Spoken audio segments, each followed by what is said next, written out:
Ibinahagi ni Justice Secretary Crispin Remulla na inirekomenda na ng National Bureau of Investigation ang paghahain ng kaso laban nga kina Senator Jinggoy Estrada, Senator Joel Villanueva, Congressman Saldico at dating District Engineer Henry Alcantara, dating DPWH Undersecretary Roberto Bernardo at maging kay dating Representative Mitch Cahayon.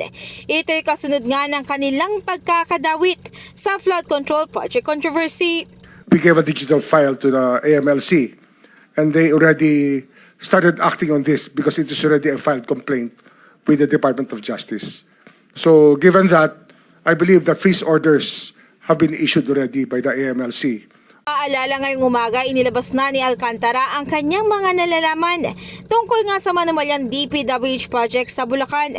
Sa sinumpang salaysay ni Alcantara, mababasa na noong 2022 ay nagsimulang magpababa ng pondo sa kanila si Bernardo. Ang kasunduan daw nila ay 25% para sa proponent ng proyekto.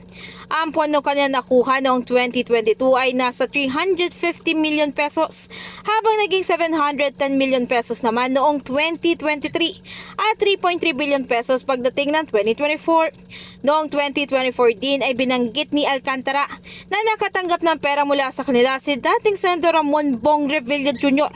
na no'y tumatakbo sa pagkasenador.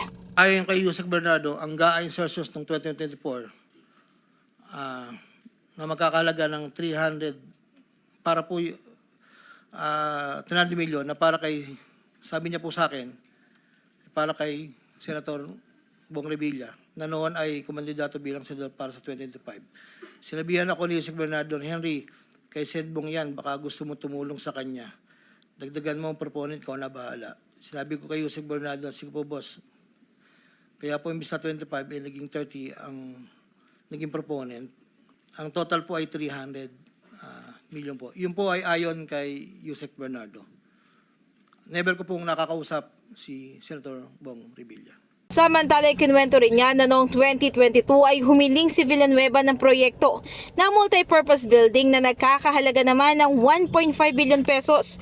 Pero bilang hindi nga nila napagbigyan ito, ay nag-isip raw sila ng paraan upang makabawi sa senador. Hindi humingi ng partikular na proyekto o porsyento si Senator Joel, pero inutos ni Yusek Bernardo na bigyan na lamang ng proyekto na may katumbas na 150 million na proponent. Dahil dito, nabigyan si Senator Joel ng proyektong unprogrammed operations ng 2023, nagkakalaga ng 600 million na pawang mga flood control ng mga proyekto at kung saan susumahin na 25% ng proponent ay may halaga na 150 million. Ang halagang 150 million dila ko sa rest house sa Barangay Igulot, Bukay, Bulacan, na iniiwan ko po sa tao niya na ang nagangalan lang Pumpeng. Sa kabilang banda, noong 2024 budget hearing ng Senado ay nabanggit umano ni Bernardo kay Alcantara na mayroon pang 355 million pesos itong si SJE o Senator Jinggoy Estrada. Kaya hiningan siya nito ng project list na gusto pa niyang isama.